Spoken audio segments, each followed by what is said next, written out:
In this week's video, we are talking about everybody's favorite emotion, anger. Where does it come from? What do we do about it? And how do I get rid of it, ideally as fast as possible? Let's get started.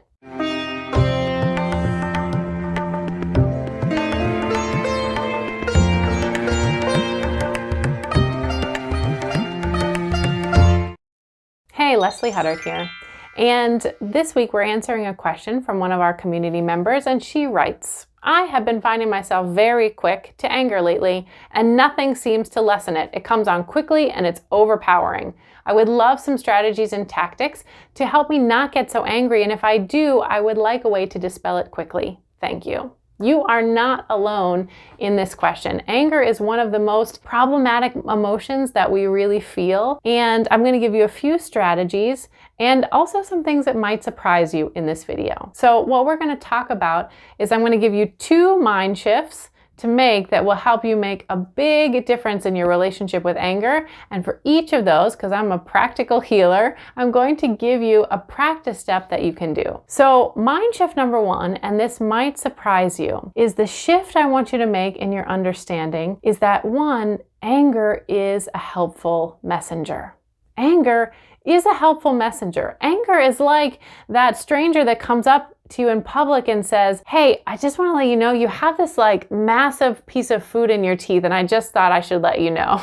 Nobody wants to hear that, especially after you just gave a lecture to 100 people realizing you had green stuff in your teeth. But even though we don't want that message, it's a message that sometimes we really need to hear. Anger is like that helpful person that comes up and tells you got food in your teeth or you got a little boogie hanging out of your nose. It's bringing you information that you need. So I'd offer this to you as a working hypothesis. Just test it out and see how it works in your life. The practical step from this mind shift is that whenever you start to feel angry, instead of treating it as some jerk that just came to punch you in the face and pushing it away, you actually welcome it as a little bit of a helpful messenger.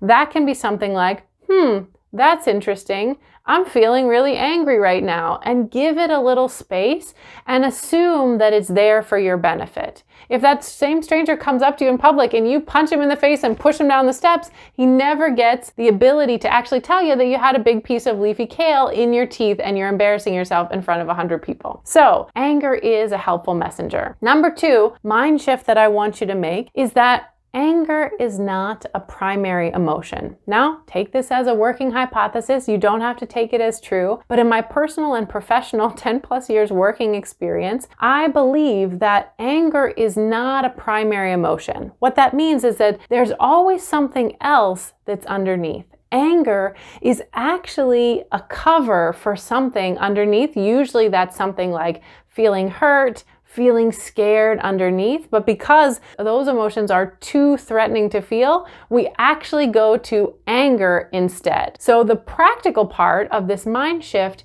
is to actually do a practice to start to get down to the deeper level of what's really going on. Now, I want you to know that it is possible, and I'm going to give you that practice in a moment. It is practical to actually get underneath the things that are actually causing that primary thing, whether it's hurt or fear, and pull them out by the roots. But this is a more intricate process. This requires real subtle body work of getting down to the technical side of how the mind and the body really work together so that you can not just change your sensation in the moment, but you can actually get to the root of where it's stuck in your system to actually release it so it doesn't come back. That takes some personal mentorship and some real guided subtle body skills, but I want you to hear from my heart to yours that that is possible. And you can always check out the links below if you feel like this is something you're dealing with or you need support with. In the moment, to give you a practice to match this mind shift is when we acknowledge that anger is not a primary emotion, you can set a timer where you're doing this practice. So maybe you start with 12 minutes, maybe you start with 20. And you might do it as a writing exercise. And what you can start to do is, ideally not in the moment where you are super angry, but it's a little bit later. So you've had some time to kind of reconnect with yourself. And you allow yourself to think about that moment when you first got really angry. And you start to write down on the paper, I'm so angry that, and you just complete the sentence. I'm so angry that that jerk at work did XYZ. And then you write, and what's underneath that is, and you write whatever comes up. I just hate that he doesn't really respect me.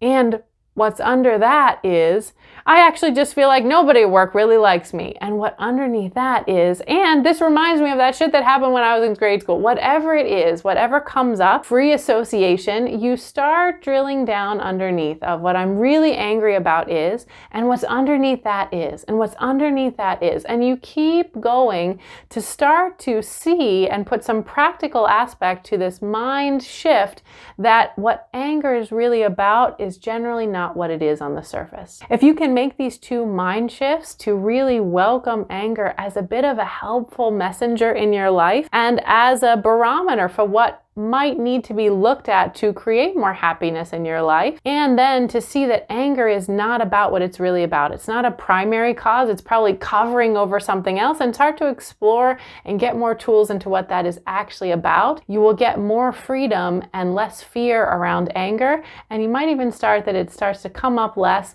and you feel generally more flow and happiness on the inside.